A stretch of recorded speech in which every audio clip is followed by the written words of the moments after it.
Welcome back, Buckeye Nation, to your Caribou Data Science channel. This is the afternoon of Wednesday, September the 22nd, 2021. And it's time for your daily COVID-19 analysis. Before we get started, a big shout out to the 3 people who watched this video yesterday, and a special shout out to the 2 younger folks who watched the video yesterday. But you know what? I know that each one of you know at least one person who's interested in the plain, simple COVID-19 numbers without any political hype or media hysterics, okay? I know you know people interested in this channel, interested in these numbers, okay? So by all means, click the subscribe channel, click the like button, and click the share button. Share the video on Facebook and Twitter. You can also copy and paste it into an email or a text message. Again, I know there's more than, I know that you know more than one. I know there's more than 3 people in Columbus, Ohio alone, much less the state of Ohio, who are interested in the plain, simple numbers, okay? Which is what I give you the plain, simple numbers. Now, as we know, there are some shenanigans on the part of the governor's office in terms of how cases and deaths are now being counted. Back in February 2021 this year, the governor's office said, oops, we undercounted deaths by close to 4,000 during the fourth quarter of 2020. Now, what's also interesting about this, you notice they never undercount cases. I mean, aren't the same people who's counting cases also counting the deaths? So what happened? Why all of a sudden did he undercount deaths by 4,000? Of course, what it does, it makes your numbers for 2020 look better than they really are. But I'll come back to that in a moment. But also, you want to keep in mind about the vaccine. Okay, the vaccine is not designed to keep us from getting COVID-19. It's designed to reduce the chances that we'll die from COVID-19 if we get it.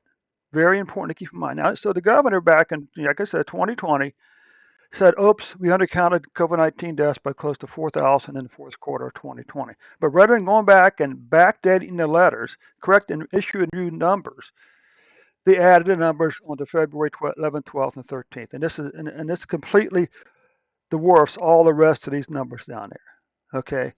So what I did is I replaced these 3 numbers here with the average number of deaths for those 3 days. And that's what this looks like now. This is a much better fit and probably much closer than this. I mean, these numbers could even be higher or lower, but this is much closer, okay? So the question is this. What the numbers actually look like? So this is a 7-day moving average on top of, okay? And I want you to notice, the other thing I want you to notice is this gap right all of a sudden back in March, okay? Well, in March, the governor's office decided, in his infinite wisdom, decided to go from reporting deaths 7 days a week to only reporting deaths 5 days a week. Now, if that's not bad enough, the kicker is it's not the same 5 days every week. Okay, but anyway, if these numbers, here's the thing: if these numbers were higher back here, which they were, that would make this decline here look even better. Okay, but you can see like you had a long declining pattern to mid-July. Then in July, deaths started to increase again. Okay, now my question for you is this: how many of these people were vaccinated? What about cases? Well, here's weekly deaths. Again, how many of these people in January were fully vaccinated? Okay. What about cases? How many of these people were vaccinated? But again, a long declining pattern followed by an increase in July. Summary statistics. This is just a little different way of looking at the COVID-19 cases by day. Cases by week. How many of these people were vaccinated here before they got the disease?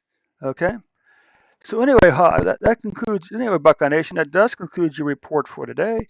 Thanks so much for stopping by. Hey, don't forget to share this report and the Caribou Data Science channel with your friends and family today. Thanks so much, Buckeye Nation. We'll catch you tomorrow with an updated report.